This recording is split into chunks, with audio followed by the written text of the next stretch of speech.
저는 지난 4년 이제 4번의 성탄절이 있었는데 그때마다 마태복음과 누가복음에 있는 주님의 그 성탄의 이야기들을 가지고 여러분에게 설교를 했는데요. 오늘은 제가 지금 요한복음을 강의하고 있기 때문에 그렇기도 하지만 그 이야기들을 통해서가 아니라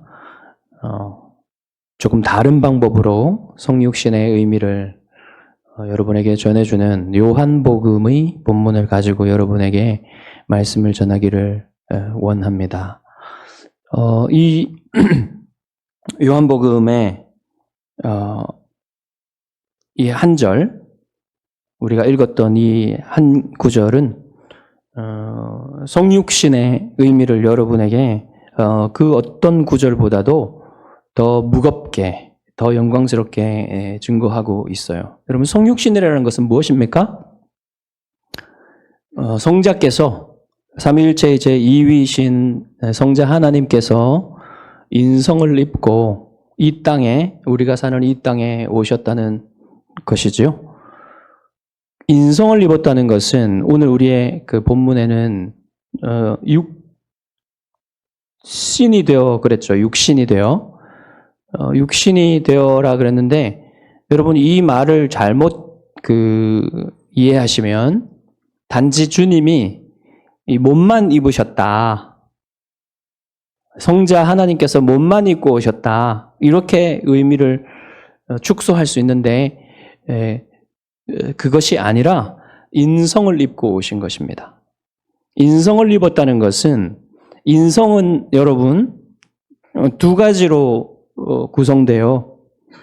인성이라는 것은 우리가 인성이라는 얘기를 할 때 너는 인성이 좋다. 인격적이다. 뭐 이런 얘기를 하잖아요. 그런 얘기가 아니고요. 인간의 성격이란 말입니다. 인간의 특징, 또 인간의 구성, 뭐 이런 것들을 다 포함해서 인간은 두 가지로 구성되어 있죠. 몸과 영혼으로 구성되어 있습니다. 그래서 이 몸과 영혼이 가진 모든 특성들을 다 인성이라고 해요. 그래서 예수님은 이 땅에 성육신하여 오실 때에 인성을 입고 오신 거예요. 그런데 여러분, 인성을 입고 오셨기 때문에 우리와 다른 것이 하나도 없습니다. 예수님은. 똑같이 우리의 몸과 우리의 영혼과 똑같은 그런 인성을 가지고 오신 거예요. 그런데 무엇이 다릅니까? 예수님은 일반적인 생식법으로 탄생하지 않으셨어요. 우리 모든 사람은 다 일반적인 생식법으로 출생을 하게 되죠. 그러나 예수님은 성령의 능력으로 여자의 후손으로 오셨다는 것이 다른 겁니다. 왜 그렇게 하셨습니까? 아담으로부터 모든 인간에게 주어지는 원죄를 없이 하여 원죄에 의해서 자유로운 사람으로 오시기 위해서 예수님은 일반적 생식법이 아니라 성령의 능력으로 여자에게 잉태된 것입니다. 그래서 예수님이 우리와 다른 것은 똑같은 인간이시지만 죄는 없으신 분이세요. 그렇게 예수님이 이 땅에 오신 것이 바로 성육신입니다. 자, 마태와 누가는 이러한 성육신에 대한 이야기를 우리에게 일어난 그 이야기를 우리에게 전하지만 요한은 이야기로 전하지 않고 신학적인 무거운 아주 깊고 무거운 의미를 지닌 한 구절의 말로 성육신을 우리에게 전해주고 있어요. 뭐라고 합니까? 말씀이 육신이 되어 우리 가운데 거하심에 우리가 그의 영광을 보니 아버지의 독생자의 영광이요 은혜와 진리가 충만하더라.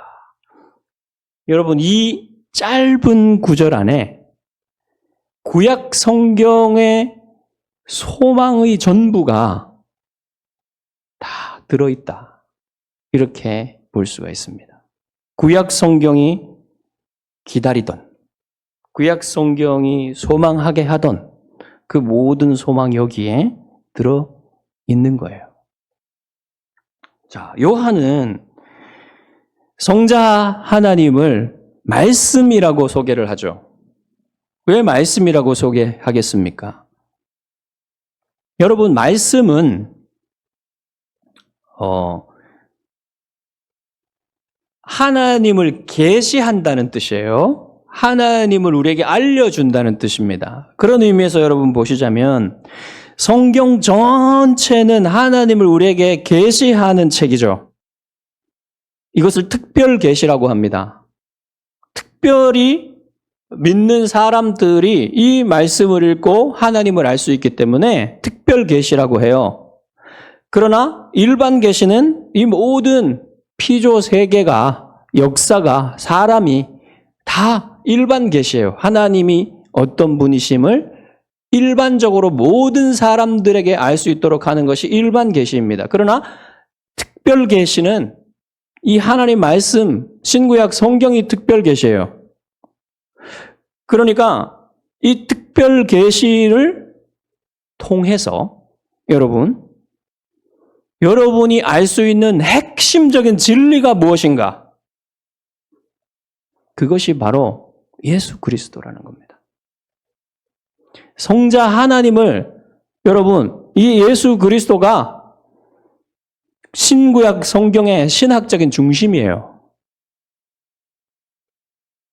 그러니까 여러분, 여기서 창세기부터 요한계시록까지 여러분이 잘 읽었다면 여러분 가장 여러분이 핵심적으로 알게 되는 분이 누구시라고요? 예수 그리스도란 말입니다. 그래서 예수 그리스도를 통해서 여러분 삼위 하나님을 알게 돼요.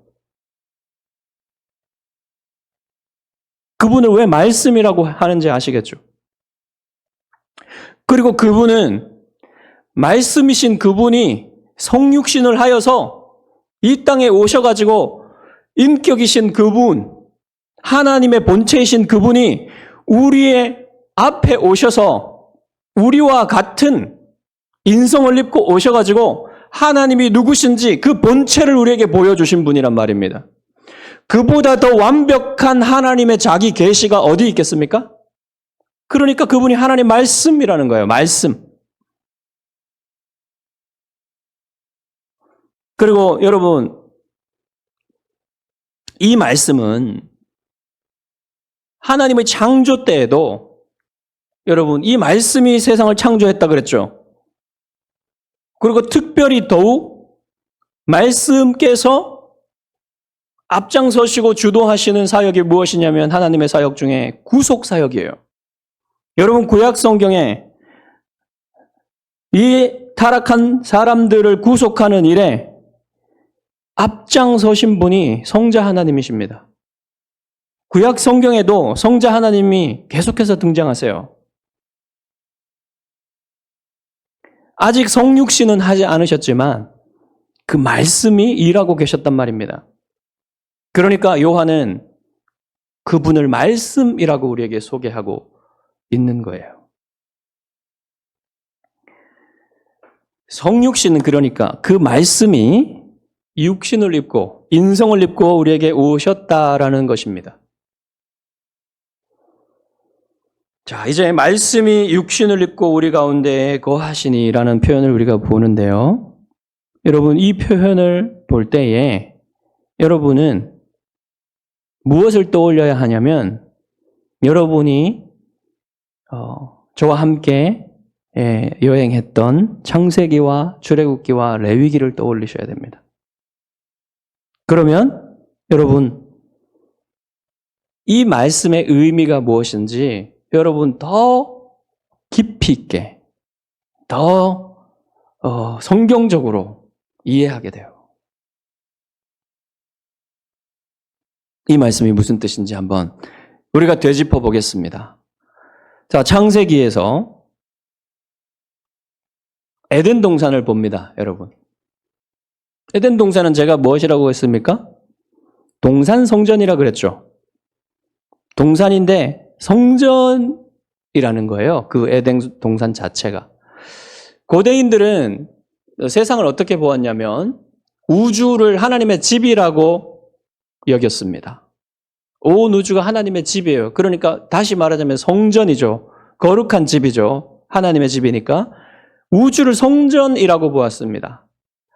성경에 보시면 그것을 알 수 있는 표현이 무엇이냐면 여러분 해와 달이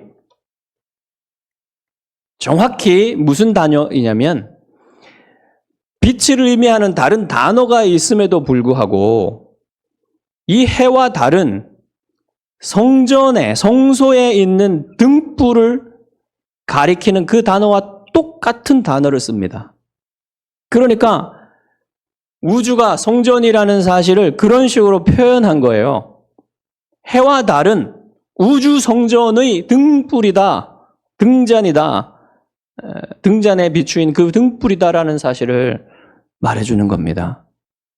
그런데 고대인들은 또한 어떻게 생각했냐면 이 땅 위에 있는 성전은 우주의 복사판이다. 우주의 모형이다. 그러니까 그 성전이라는 것은 우주를 축소시켜 놓은 것이라는 거예요. 그래서 그곳에 하나님이 신이 거하신다. 그러니까 이 땅의 성전이 에덴 동산이라 그랬죠? 이 하나님이 지신 온 지구 위에 하나님이 특별히 임재하시는 곳이 바로 에덴 동산이란 말입니다.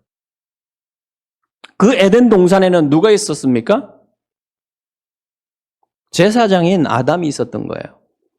하나님이 그곳에서 모든 피조물을 이끌어서 하나님께 예배 드리도록 하나님을 기뻐하고 하나님께 순종하고 하나님께 예배드리는 그 삶을 살도록 하기 위해서 아담을 제사장으로 세워 놓으신 거예요. 그래서 아담은 그곳을 지켜야만 했어요. 그 성전을 거룩하게 지켜야만 했습니다. 아무것도 하나님을 대적하는 것이 들어오지 못하도록 지켜야만 했어요. 그런데 우리가 성경을 읽을 때 그렇지 않다는 것을 알게 되죠. 아담이 자 여러분 그곳은 그러니까 하나님이 그렇게 하나님께 예배할 수 있도록 또 하나님과 만날 수 있도록 해놓은 성전이었습니다. 그래서 아담과 또 피조물들은 아담에게 이끌려서 하나님의 통치를 받고 하나님과 함께 살 수 있는 그러한 천국이었어요. 그렇죠? 그곳에는 죄가 없잖아요. 죄가 하나도 없으니까 하나님과 거리낌 없이 사람이 하나님과 만나고 하나님과 교제할 수 있는 곳, 그것이 바로 천국입니다, 여러분. 하나님의 뜻은 무엇이냐면 그 천국이 하나님이 지으신 이 아름다운 지구 전체에 확장되기를 원하셨어요. 그래서 하나님이 무엇이라고 아담에게 명령하셨냐면 생육하고 번성하여 땅에 충만하라. 땅을 정복하고 다스리라고 하셨어요. 그 명령이 무슨 명령인지 이해되십니까? 그것은 에덴 동산 안에 국한되어 있던 천국이 온 지구상 전체에 확장되어서 온 지구 전체가 천국이 되도록 하는 하나님의 뜻이었어요. 그것이 바로 하나님의 형상인 인간이 온 세계에 충만하게 되는 것입니다. 그래서 하나님의 대리 통치자로서 이 모든 피조 세계를 다스리는 그런 하나님의 형상들이 모든 지구를 덮어 정복하고 그 모든 지구가 하나님의 성전이 되게 하는 것이 그게 하나님의 뜻이었어요. 그 하나님의 뜻은 여러분 이루어집니다. 반드시 이루어집니다. 그게 하나님 나라의 완성이에요. 그게 하나님의 천국의 완성입니다. 그것은 이루어질 것이지만 그래서 여러분 만약에 아담과 하와가 범죄하지 않고 하나님의 뜻대로 그렇게 했다면 여러분 지구는 그렇게 되었을 것이고 인간은 모든 인류는 아담이 대표하는 모든 인류는 영원한 안식으로 들어갔을 거예요. 그러나 그렇게 되지 못했습니다. 하나님이 온 우주의 왕이시고 그 온 우주의 왕이신 하나님이 이 땅, 이 피조물들을 다스리도록 대리 통치자로 세우신 이 영광스러운 그 하나님의 형상인 사람이 어떻게 되었어요? 마귀의 유혹을 받아서 타락했죠. 범죄했죠. 그래서 그 동산 안에 죄가 들어오게 된 겁니다. 인류 안에 죄가 들어오게 된 거예요. 그래서 하나님을 대적하게 된 것입니다.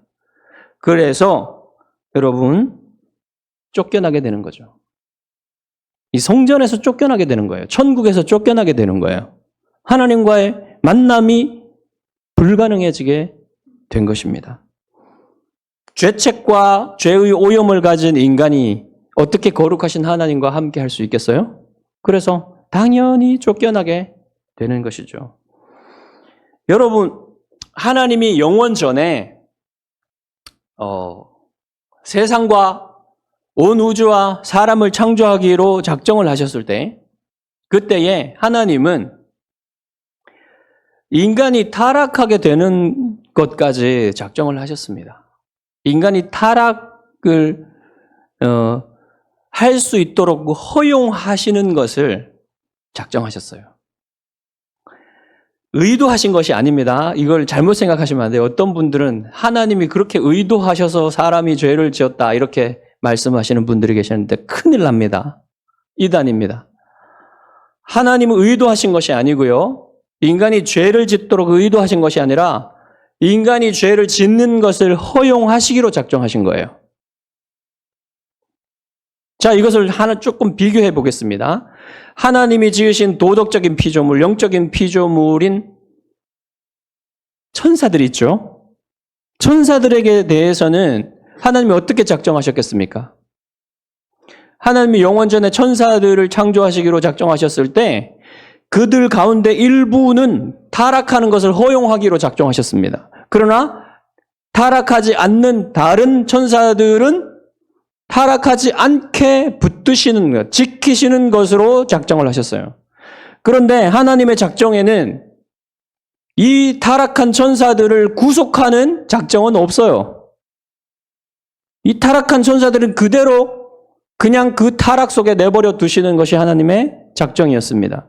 그러나 사람들에 대해서는 이 타락한 모든 사람들이 천사들하고 다른 점이 뭐냐면 천사들은 일부는 타락하고 일부는 타락하지 않게 하나님이 지키신다는 것이 하나님의 작정이었어요. 그러나 하나님의 작정 속에 모든 사람들이 아담 안에서 타락하는 것이 하나님의 작정이었어요.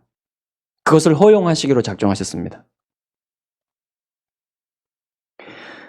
다르죠? 그러나 하나님은 인간에게는 뭐가 다르냐면 이 타락한 사람들 중에 일부를 구속하시기로 다시 그들을 하나님과 교제할 수 있는 천국의 백성으로 삼으시기로 하는 작정이 거기에 포함되어 있었던 거예요. 많이 다르죠, 여러분?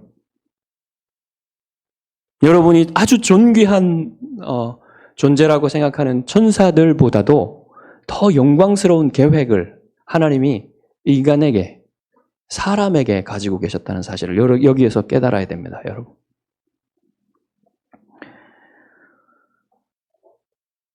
그러면 여러분 한 가지 또 이런 생각을 하게 돼요. 그러면 완성된 천국에서 인간이 다시 타락하지 않을까? 이것도 하나님이 작정하셨습니다. 완성된 천국에서는 인간이 다시 타락하지 않도록 하나님 작정하셨기 때문에 여러분 영원한 천국에서는 인간이 다시 타락하지 않아요. 영원히 지키시기로 작정하셨습니다. 그러나 사람은 이렇게 한번 타락하고 구속되는 그 역사를 경험하게 하셨어요, 하나님은. 지금 우리가 겪고 있는 이 역사가 그것입니다. 하나님의 작정 속에는 무엇까지 포함되냐면 이렇게 인간의 타락을 허용하셨을 때 하나님이 그것을 어떻게 회복하시는가? 이 타락한 세상을 어떻게 회복하시고 바로잡으시고 하나님의 나라를 완성시키는가에 대한 그 방법과 계획도 다 작정해 놓으셨던 것입니다. 그래서 하나님은 인간이 타락하자마자 즉시, 여러분 창세기를 읽어보시면 창세기 3장에 하나님이 즉시 구속의 일을 시작하세요. 타락하자마자. 어떻게 하셨습니까? 하나님은 동물을 희생하셨죠. 짐승을 잡아서 아담과 하와에게 입혀주셨죠. 가죽옷을. 그리고 그들에게 창세기 3장 15절에 약속을 주십니다. 뱀을 저주하는 가운데 여자의 후손이 뱀의 머리를 상하게 하실 것이다. 그 약속을 주세요. 그 약속을 믿는 사람은 여러분 하나님의 백성이 되는 겁니다. 그러나 그 약속을 믿지 않는 사람들은 하나님의 백성이 될 수가 없는 거예요. 구약 성경 전체가요, 이 하나님의 약속, 그 이후로 이렇게 희미한 복음, 원복음이라고 하죠. 이 창세기 3장 15절을. 이 원복음을 시작으로 해서요, 계속되는 하나님의 약속이 있습니다. 우리는 이제 그것을 다른 말로 언약이라고도 말합니다. 계속해서 하나님이 언약을 주세요. 노아에게 주신 언약은 성격이 좀 다르지만 그 다음에 아브라함 언약, 다윗 언약, 새 언약을 통해서 언약을 하시는데 약속을 주시는데 이러한 하나님의 약속의 말씀을 믿는 사람들과 믿지 않는 사람들로 세상은 나눠지게 됩니다. 하나님이 반드시 죽으리라고 말씀하셨던 그 죽으리라 그 저주가 아담과 하와에게 바로 나타나지 않고 그들의 생명이 연장됐어요. 그렇죠. 그러나 하나님이 그들의 생명은 연장해 주셨지만 타락의 결과는 급속도로 이 세상에 미치게 되었어요. 그래서 여러분, 가인이 아벨을 쳐 죽이게 됩니다. 끔찍한 일이 일어나죠. 그것이 죄의 결과였어요. 가인 안에 죄의, 무서운 죄의 악이 도사리고 있었다는 사실을 여러분 알게 되는 것입니다. 그래서 여러분 그 이후의 역사는 어떻게 됩니까? 믿지 않는, 하나님의 약속을 믿는 사람들과 믿지 않는 사람들로 나누어져서 그렇게 급속도로 이 타락의 결과가 인류에게 더욱더 강력하게 나타나면서 노아의 시대에 이르면 노아와 노아의 가족 외에는 하나님의 이름을 부르고 예배하는 사람들이 없어져요. 다 하나님을 대적하는 사람들이 됩니다. 그때 하나님은 인류를 한번 쓸어버리시고 대홍수로 새롭게 역사를 시작하시려는 계획을 실행하셨어요. 그래서 노아의 가족으로부터 다시 새로운 역사가 시작되었지만 여전히 우리는 노아의 그 가족들 속에도 죄의 오염이 남아있어서 다시금 세상은 둘로 갈라진다는 사실을 보게 됩니다. 하나님을 믿는 사람들과 믿지 않는 사람들로 갈라져서 다시 둘로 갈라지고 결국 아브라함 정도에 오면 이제 거의 사람들이 하나님을 의식 속에서 지워버리고 하나님을 예배하는 사람도 거의 없어진 그런 때가 다시 오게 돼요. 그때 아브라함을 하나님께서 결정적으로 부르십니다.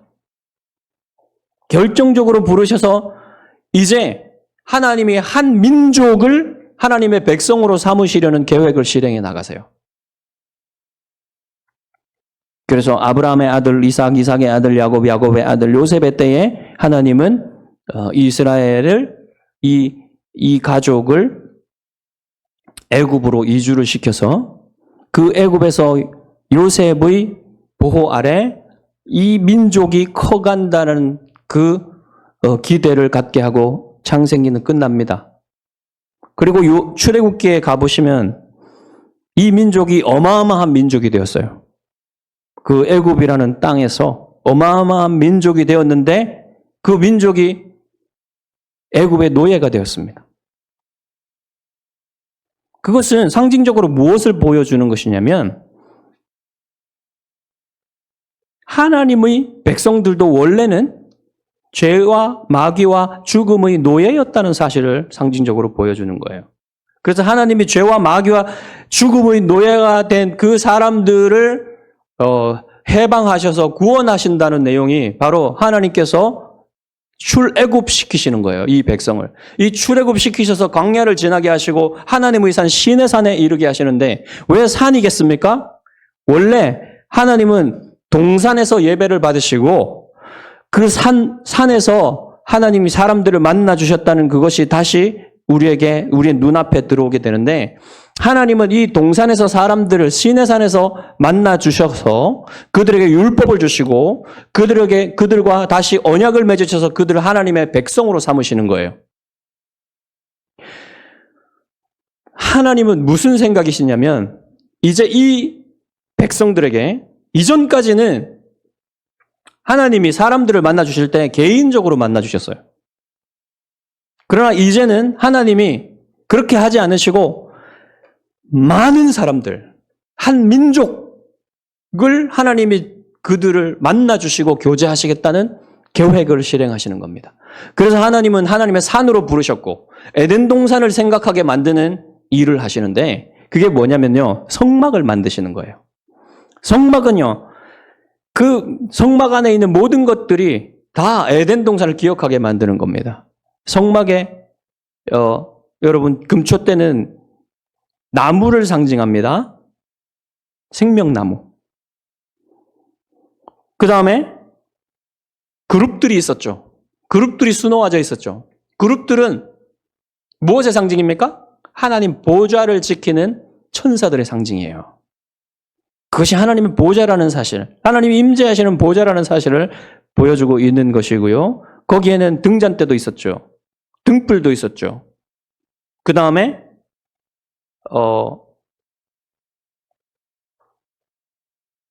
동산이 산이었다는 사실, 에덴 동산이 산이었다는 사실을 시내산이 보여주고 있고요. 이 모든 것들이 다 무엇을 보여줍니까? 하나님이 지금 백성에게 에덴 동산의 하나님과의 교제를 회복시키겠다 하는 것을 보여주는 거예요. 그래서 하나님은 이 성막과 제사장을 세우셔가지고 하나님께로 가는 길을 여시는 겁니다. 원래 어떻게 됐어요? 쫓겨난 이후에 그룹과 두루 도는 화염금을 통해서 그 에덴 동산으로 들어가는 길을 막으셨잖아요. 그래서 그 하나님께로 가려면요, 그곳을 통과해야 되는데 어떻게 통과해야 됩니까? 죽어야 돼요. 피를 흘려야 그쪽을 들어갈 수가 있습니다. 그래서 하나님은 그 길을 제시하셨는데 그쪽으로 들어가는 방법은 무엇이냐면 희생 제사를 통해서 들어가는 겁니다. 그래서 여러분 이제 레위기로 가보시면요. 레위기에는 구체적으로 하나님의 길, 하나님이 내놓으신 길, 이 제한적이지만 이제 하나님을 만날 수 있는 이 길을 통과해서 하나님과 교제할 수 있는 그 구체적인 방법을 알려주시는데 어떻게 알려주셨습니까? 제사법을 보여주셨죠. 구체적으로 어떻게 제사해야 되는지. 그렇게 제사해야 된다는 겁니다. 그렇게 예배드려야 된단 말입니다. 두 번째, 제사장법을 보여주셨어요. 제사장의 중보가 없이, 중재가 없이 하나님을 만날 수 없다는 사실입니다. 중보자가 반드시 필요하다는 거예요. 그 다음에 정결법이 나오죠.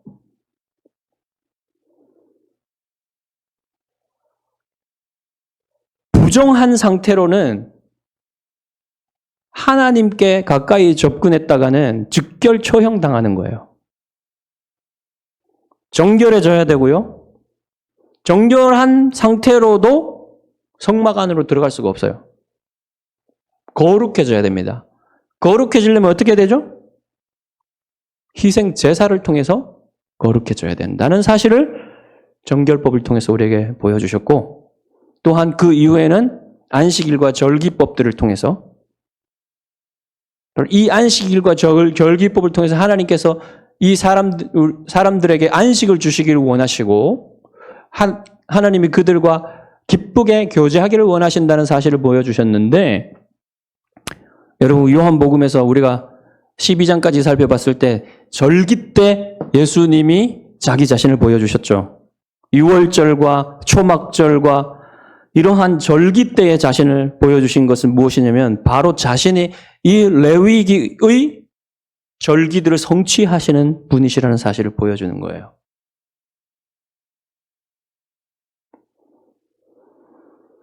자, 제한적이지만 하나님이 이렇게 사람들에게 에덴으로 다시 들어가서 하나님을 만나고 하나님과 교제할 수 있고 하나님께 예배할 수 있는 이 길을 열어놓으셨다는 이 사실을 여러분 그림자처럼 보여주신 거예요. 그런데 그것이 제한적이고 그림자로만 이렇게 구약성경에서는 보여졌는데 이제 요한은 무엇을 말하는 겁니까? 말씀이 육신이 되어 우리 가운데 거하심에 라는 이 표현을 통해서 이렇게 그림자로만 제한적으로 우리에게 주어졌던 길이 완벽하게 우리에게 열려지게 된다는 사실을 말씀하고 있는 겁니다. 예수 그리스도께서 이 땅에 오신 성육신은 그런 의미가 있다는 사실을 우리에게 얘기를 해주는 거예요. 그래서 말씀이 육신이 되어 우리 가운데 거하심에 라는 이 말을 보면요. 거하심에라는 이 단어는 텐트를 치다라는 단어예요. 헬라어로. 텐트를 치다. 무슨 말인지 알겠죠? 성막을 쳤다는 겁니다. 예수님 자신이 이 세상에 오신 것은 바로 자신이 이 세상에다 성막을 쳐서 그리스도를 통하면, 그리스도의 길을 통하면, 그리스도 안에 있으면 하나님을 만날 수 있고 하나님과 교제할 수 있는 에덴의 행복이 다시 열린다. 이것을 말해주는 겁니다. 그래서 그분의 별명이 무엇입니까? 임마누엘이죠. 그래서 임마누엘인 겁니다. 구약 성경에서 그리스도를 가리키고 있었던 모든 예언들, 사건들, 이런 것들은 그림자였어요. 그 그림자가 이제 실체로 우리 앞에 나타난 거예요. 모형이 원형으로 우리에게 나타난 것입니다. 그래서 요한은 뭐라고 합니까? 우리는 그의 영광을 본다고 얘기하는 겁니다. 우리가. 이제 그의 영광을 본다고 하는 거예요. 모세가 그토록 보기 원했던 하나님의 영광을 보여주십시오. 당신의 영광을 보여주십시오라고 했을 때 하나님이 말씀하신 자기의 영광을 반포하신 그 모든 하나님의 속성들을 담고 있는 그분이 오셨다. 오셨기 때문에 우리가 그의 영광을 본다라고 얘기를 하고 있는 거죠. 영광은 여러분 찬란하고 탁월한 빛이에요. 우리는 무엇인가 탁월한 것, 무엇인가 찬란하고 아름다운 것, 이것을 보면 가슴 벅차오릅니다. 여러분, 인간이 하는 예술들은요, 그 아름다움의 차이는 있지만, 우리가 위대한 예술들 앞에 서면 경탄을 하고, 어떤 사람들은 그 아름다움과 탁월함에 압도되어서 경배합니다. 그 예술 작품을 경배하기도 하고 그 예술을 만든 사람을 경배하기도 해요. 그렇게 여러분, 인간이 만들어내는 예술 작품도 그렇게 여러분 사람을 경배하게 만들 정도로 뛰어난 무엇인가가 있어요. 제가 어제 운전을 하다가 라디오를 들었는데 그 어떤 영국의 과학자인 맥스웰이라는 사람, 맥스웰 방정식이라는 걸 만든 사람이라는데 그 사람이 이제 토성의 골이 있잖아요. 토성 고리가 굉장히 아름다운데 옛날에는 그 관측 기술이 발명되지 않았기 때문에 아주 그냥 기초적인 그런 관측 기술이었기 때문에 그 고리가 무슨 성분으로 되어 있는지를 잘 몰랐대요. 그런데 이 맥스웰이라는 사람이 자기의 계산법으로 그 계산을 해보니까 그것이 가스가 아니라 알갱이들로 되어 있다는 사실을 계산만으로 알았답니다. 알게 되었답니다. 그런데 나중에 관측 기술이 발명되고 나서 이제 더 발전되고 나서 보니까 실제 그렇대요. 이제 그렇다는 사실을 이제 어떤 분이 패널이 나와가지고 얘기할 때 그 진행자가 오 이렇게 놀라는 겁니다. 그것을 보면서 참 인간의 지성이 얼마나 위대한 것인가. 그 인간의 그런 것을 계산으로 알아낼 수 있는 인간의 지성을 보고서 그렇게 경탄에 맞지 않는 그 진행자를 보면서 저는 인간이 영광에 얼마나 목마른가. 그 사실을 다시 한번 생각하는데요. 여러분 아무리 뛰어난 아름답고 탁월한 예술도요. 사람을 만족시킬 수가 없어요. 아무리 뛰어난 인간의 지성도요. 사람을 만족시킬 수가 없습니다. 이때까지 수많은 위대한 천재들이 나타났습니다. 예술적으로나 과학적으로나 철학적으로나 수많은 천재들이 나타났는데 그들이 여러분들을 만족시켰습니까? 그런 사람 아무도 없어요. 그러면 그 사람이 여러분의 신이 되어야 됩니다.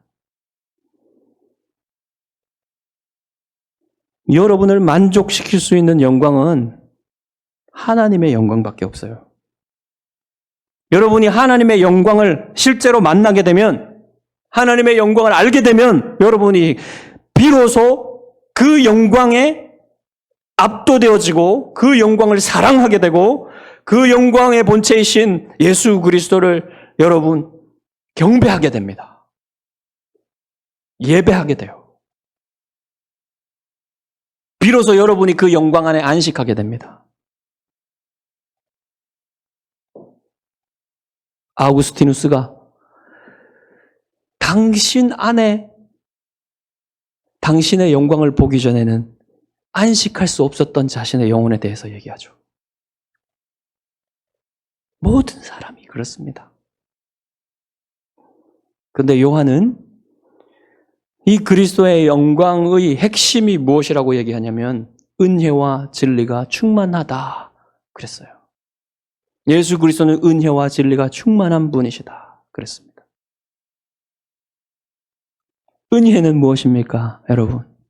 은혜는 받을 자격이 없는 인간에게 하나님이 택하신 그 인간들에게, 여러분들에게 하나님이 전혀 받을 자격이 없는 하나님의 사랑을 끊임없이 부어주신다는 거예요.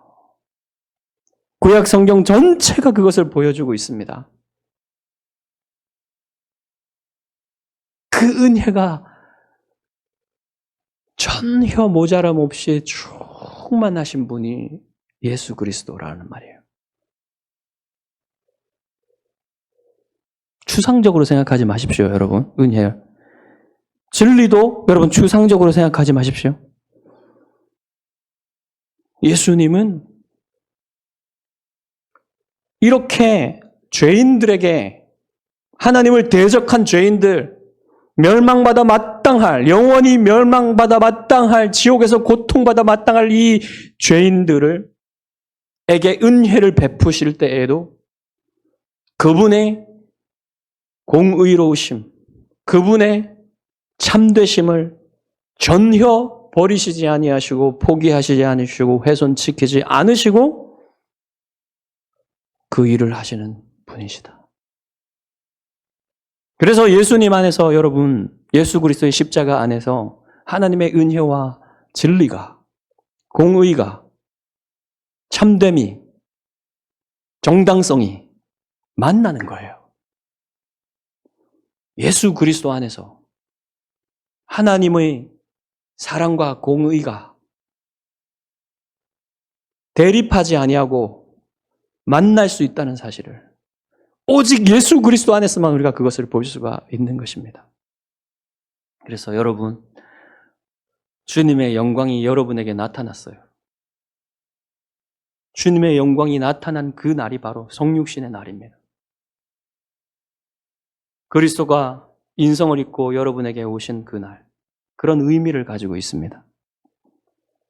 여러분, 성경을 단순한 책으로 생각하지 마십시오. 성경은요, 어마어마한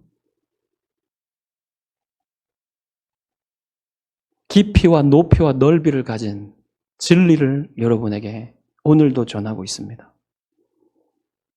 여러분이 왜 이 날에 기뻐해야 됩니까? 여러분이 왜 성탄을 기뻐해야 됩니까?